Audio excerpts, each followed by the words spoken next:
Jumat 19 November pukul 8 malam live di Kompas TV. Ya, kami lanjutkan saudara, ini mengenai kasus di Karawang di mana ada seorang istri yang mengomeli suaminya karena mabuk-mabukan begitu, sering mabuk, malah kemudian dilaporkan oleh suaminya dan sang istri ini kemudian duduk di pengadilan sekarang. Persidangannya sudah berjalan menjadi terdakwa yang kemudian dalam pembelaannya di awal sidang Ibu Valencia Lim ini, sang istri mengatakan, mengapa sekarang saya yang menjadi terdakwa, padahal saya mengoreksi atau memarahi suami saya karena berbuat tidak baik.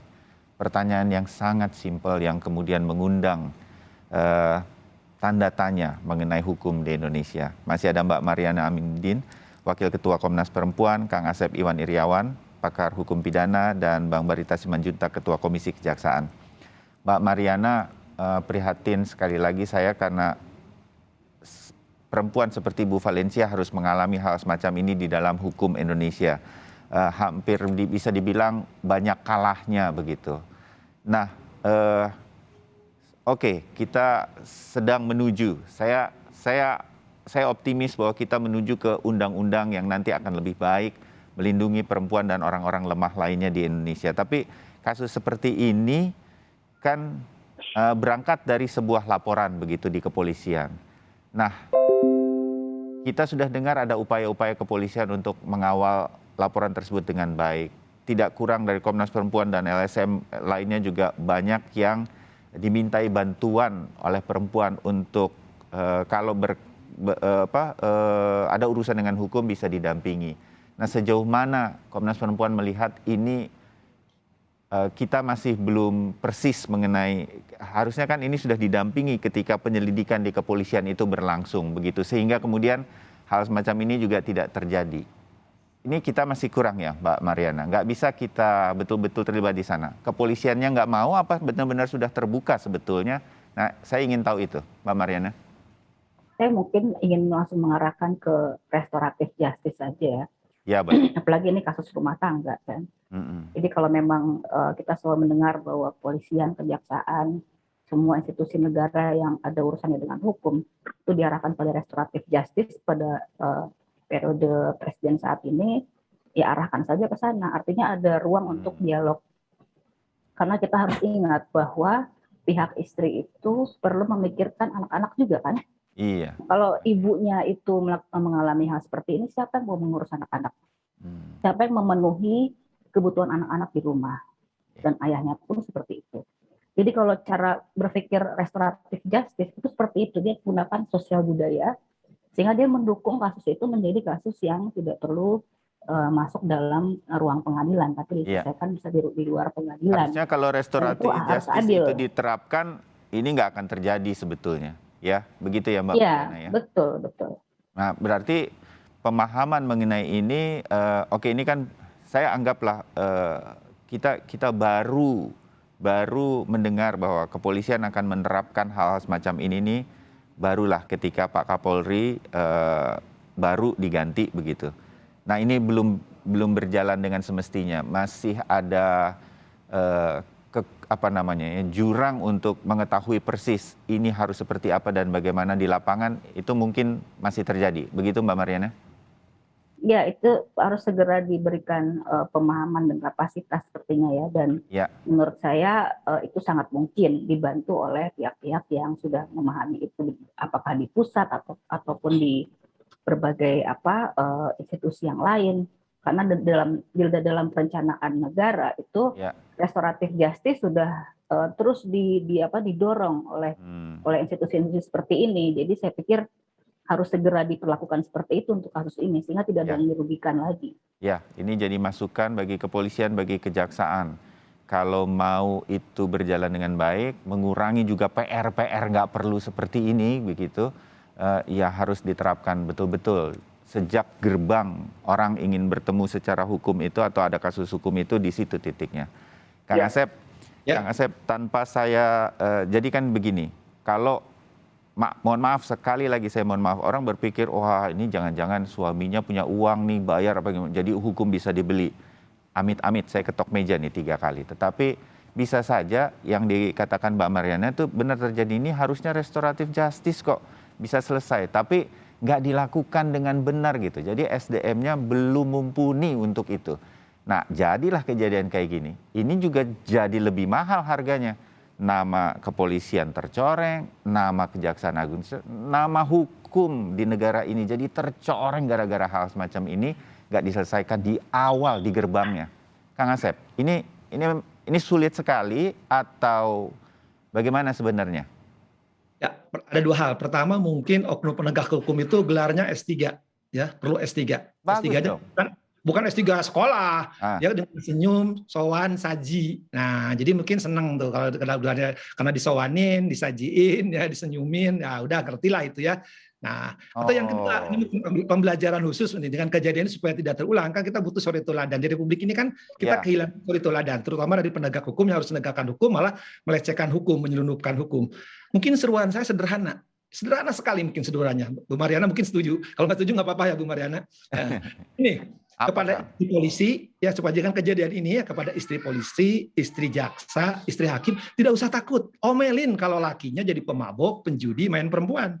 Nah, biarkan nanti dari istri polisi, istri jaksa, saya harus berani, jangan kayak wah jangan-jangan nanti kan suami saya penegak hukum, nanti saya diproses. Nah, mungkin pembelajaran usaha dimulai tadi ini urusan rumah tangga, kata Bu Maria, saya setuju, urusan rumah tangga. Nah, rumah tangganya tadi istri polisi, istri jaksa, istri hakim, omelin tuh kalau lakinya main perempuan, main judi, main pemabuk. Nah, untuk contoh, berani nggak tuh? Ya, kalau itu berani ya syukurlah, kalau nggak berani ya syukur alhamdulillah lah, itulah mungkin yang saya inginkan. Karena kalau ngomong jauh-jauh kan percuma, ini kan urusan rumah tangga, rukun tetangga yang bisa diselesaikan. Tapi kalau sekarang tetangganya tadi karena S3, rajin senyum, rajin sowan, rajin saji ya, tadi ya, itu harus dibuka. Nah, kalau ini terbukti tadi saji, terbukti ini, perkara ini karena pesanan, karena di-endorse, suap loh, korupsi loh. Ingat loh, Jaksa Agung ngancam mati loh. Nah, walaupun saya dengan Muhammad berbeda ya soal mati ya, tapi harus minimal hukumannya berat kan. Nah, ingat, program Kapolri juga presisi kan. Kalau presisi tidak dijalankan, semua main-main lagi. Sekarang oknum penegak hukum juga udah kemana-mana kan. Tidak hanya main-main hukum, kan kita mengerikan sekali kalau urusan rumah tangga akhirnya jadi ya main rumah-rumahan gitu kan. Entah jadi rumah, entah jadi apa, saya nggak tahu lah tadi karena S3 tadi. Tapi sekarang tadi saya seruan tadi, Ibu polisi, Ibu jaksa, Ibu hakim, ayo demo suaminya. Saya harus terpaksa senyum atau sedikit tertawa dengan analoginya Kang Asep, tapi ada benarnya juga bahwa hal semacam itu introspeksinya atau refleksinya kan sebetulnya rumah tangga sendiri dan lain-lain. Oke, terima kasih Kang Asep.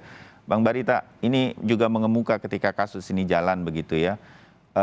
Kalau ini kemudian dilakukan penyidikan, eksaminasi khusus yang tidak sembarang kasus dikeluarkan oleh seorang jaksa agung. Jadi saya mau menganggap jaksa agung taruh perhatian besar.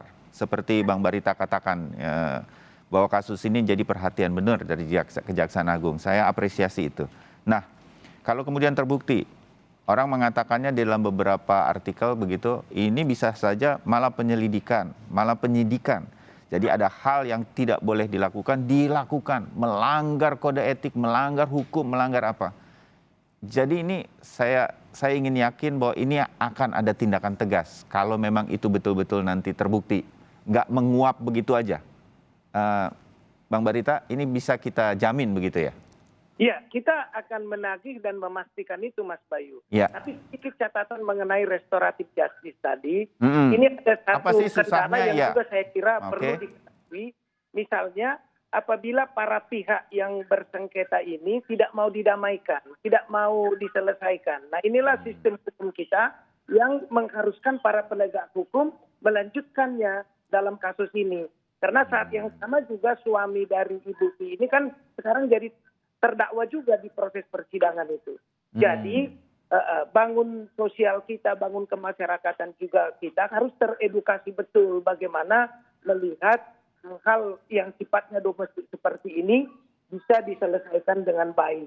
Nah, itu tetapi tidak mengurangi atensi dan perhatian kita terhadap kasus Ibu Valencia ini, Mas Bayu. Tetap kita kawal dan kita monitoring.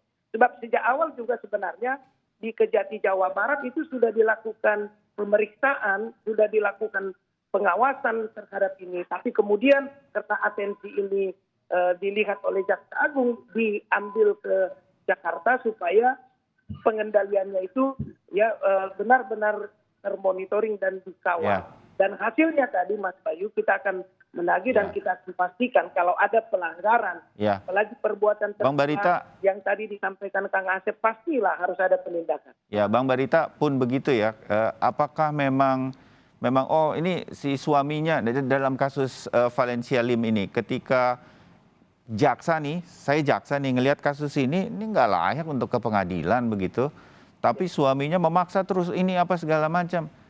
Kalau saya rasanya, saya boleh nggak sih saya memilih, enggak, ini nggak bisa maju ke pengadilan, ini Anda yang salah atau sedemikian rupa. Kan harusnya itu juga bisa dilakukan. Nggak semua kasus kemudian diloloskan ke pengadilan, repot juga pengadilan kita, Bang Barita. Iya, betul Mas, karena kan ini satu ya, yang disebut dengan asas dominus litis itu. Jaksalah yang menentukan layak atau tidaknya satu perkara diajukan ke pengadilan untuk dilakukan penuntutan dan pengadilan. Itulah namanya penuntutan. Itu benar. Nah inilah bagian yang juga akan tentunya dilakukan eksaminasi itu yang saya katakan tadi Mas Bayu. Kenapa seperti ini? Tapi karena ini menyangkut mengapa sampai tetap harus ke pengadilan itu pasti ada alasannya apa begitu kan? Kita pengen tahu jadinya ya. Iya. Ya, Bang Barita, ini kan sudah diganti tim jaksanya. Apakah kemudian di dalam pengadilan yang masih berlangsung ini kemudian bisa terjadi hal yang berbeda begitu? Tim jaksa yang baru ini akan melihat kasus ini, kemudian bisa berhenti jalannya sidang seperti apa? Kira apa yang mungkin terjadi dalam persidangan Ibu Valencia Lim? Nah, ini kan pengendalian perkara ini sudah dilakukan langsung oleh Jaksa Agung Muda Tindak Pidana Umum yang mengendalikan. Nah, tentu tadi sudah kita dengar proses persidangan berikutnya adalah mendengarkan tanggapan jaksa atas pledoi ya yang disebut dengan replik itu. Di dalam pasal 182 itu ada dimungkinkan memberikan jawaban terhadap pledoi itu. Kita harapkan ini juga bagian dari proses yang sementara berjalan agar bisa tercipta keadilan termasuk untuk Ibu Valencia. Terbayang Bang Barita. Kang Asep, Anda pernah menjadi hakim. Kalau Anda menjadi hakim kasus ini, apa yang mungkin Anda lakukan? Tapi dengan catatan ya, hakim sudah melihat semuanya dengan semua aspeknya, itu akan menunggu persidangan ini atau bisa di tengah-tengah ini ada celah begitu putusannya, Kang? Karena acaranya sudah pledoi, harusnya kan replik. Nah, replik jaksa harus berani menyatakan menarik kembali tuntutan, menarik tuntutannya berubah bebas. Nah, kemudian kita duplik, dan kemudian seharusnya kemarin jaksa udah tahu begitu, jangan ada replik, tinggal minta putusan. Nah, ketika minta putusan hanya satu kata untuk hakimnya, bebaskan, sudah selesai kok. Kalau nggak dibebaskan, nah kecuali nanti tunggu aja hakimnya sama istrinya di demo. Aja bagi saya sederhana kan tadi unsurnya terbayang saya karena istri ngomelin suami itu KDRT bukan kan pasal 45 itu kan ada kuahnya pasal 45 untuk 5 A dan B ya, KDRT terhadap psikis. Nah, apakah lakinya psikis kena psikis apa enggak? Marah, penjudi, pemabok. Nah, kalau hakimnya nanti ikut-ikutan tadi yang jelas ini proses penyidikannya ada cacat, proses penuntutannya ada cacat, kan bahasa hukumnya gini, kalau perjanjian pokoknya batal, asesornya batal ujungnya. Jadi ketika mulai penyidikan, dan hakim saat ini tuh mengetahui itu semua. A sampai Z-nya dia sebenarnya udah tahu, begitu ya Kang? Mantan hakim aja tahu, lebih lagi mantan hakim aja pasti tahu, tahu. Nah, kalau ini hakimnya tidak tahu, ya sudah. Nanti aja sama Pak Cepi Hakim atau sama Irfan Hakim atau Christine. Nah, Christine Hakim mudah-mudahan. Sebelum lupa nih Pak, ini Mas Bayu. Ya, kebetulan kejaksaan tingginya itu kan saudara saya tuh, samanya sama juga. Tolong jaksa, kata tadi saya dapat WA nih dari Cepopong, ya ibu-ibu nih. Jangan nunggu ibu-ibu Jawa Barat marah katanya sama Kajatinya. Oh, begitu. Asep, ya, kebetulan adik saya itu. Jadi saya tahu peringatkan, hati-hati loh ibu-ibu marah. Nanti sebelum marah Komnas Perempuan, mending dimarahi ibu-ibu se-Bandung dulu katanya, se-Jawa Barat dulu katanya. Ya, itu lebih mengerikan, Kang. Marah ibu-ibu. Terbayang bahwa hakim pun sekarang dituntut nuraninya untuk melihat kasus ini sejernih-jernihnya begitu. Lambang hukum bukan Dewi perempuan. Lambang hukum itu Dewi Keadilan. Ya, baik. Bukan perempuan, bukan dewa. Setuju. Jangan ciderai wanita. Ya, Mbak Mariana, dari kasus Ibu Valencia Lim, apa kemudian harapannya? Pesan bagi masyarakat, terutama bagi hukum Indonesia dan juga perempuan di Indonesia, Mbak Mariana. Dan saya mungkin lebih kepada bahwa setiap kebijakan atau setiap undang-undang itu tujuannya untuk melindungi warga negara dari ancaman, dari ketakutan, dari banyak hal yang membuat warga negara menjadi tidak merasa nyaman dalam kehidupannya. Jadi poinnya itu, jadi undang-undang bukan justru untuk memojokkan pihak yang justru harus dilindungi. Mungkin itu saja, Mas Bayu. Terima kasih. Baik, setuju. Mbak Mariana, terima kasih untuk obrolan dan diskusi kita. Kang Asep, terima kasih. Bang Barista juga terima kasih. Mudah-mudahan setiap kasus yang kita bicarakan menjadi masukan, ada kritik membangunnya, dan segera benahi. Kita cinta negara ini, kita cinta hukumnya kalau dia melindungi dengan baik. Mudah-mudahan itu yang menjadi poin. Terima kasih sekali lagi untuk ngobrol kita pagi hari ini. Salam sehat untuk Anda semua. Kita ketemu lagi di diskusi yang lain. Selamat pagi. Terima kasih Mas Bayu.